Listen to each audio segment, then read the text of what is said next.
हाम्रो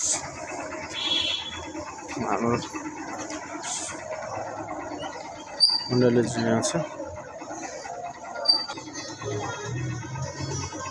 यहाँनिर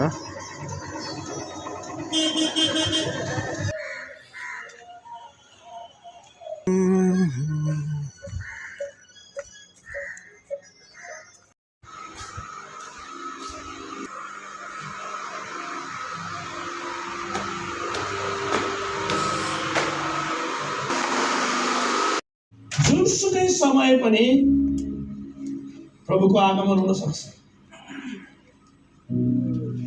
हामीले धेरैचोटि वचनहरू प्रभुको पहिलो आगमनको विषयमा सुनिरहेका छौँ। किन प्रभु येशू आउनुभयो भन्ने विषयमा हामीले धेरै सुनेका छौँ। प्रभु आउनुभएका उद्देश्यलाई, प्रभु आउनुभएका कारणलाई हामीले विश्वास गरेर आजको दिनसम्म हामी सबैजना सुरक्षित छौँ। तर धेरै भन्ने कुराहरूलाई हामीले बुझिराखेका हुँदैनौँ। हामी जाने ठाउँहरूको विषयमा हामीले सोचिराखेका हुँदैनौँ।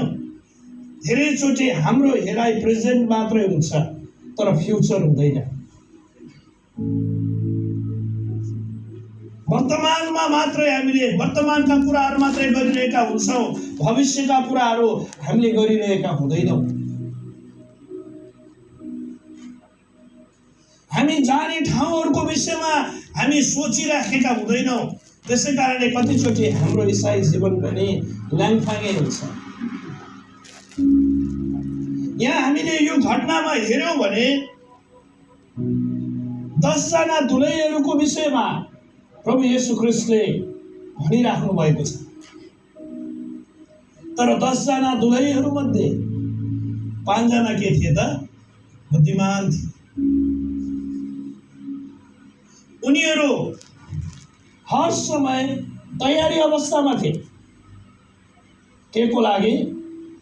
दुलहालाई भेट्नको लागि। प्रिय मण्डली, यो कुरालाई कहिले पनि तपाईँ नबिर्सनुहोस्।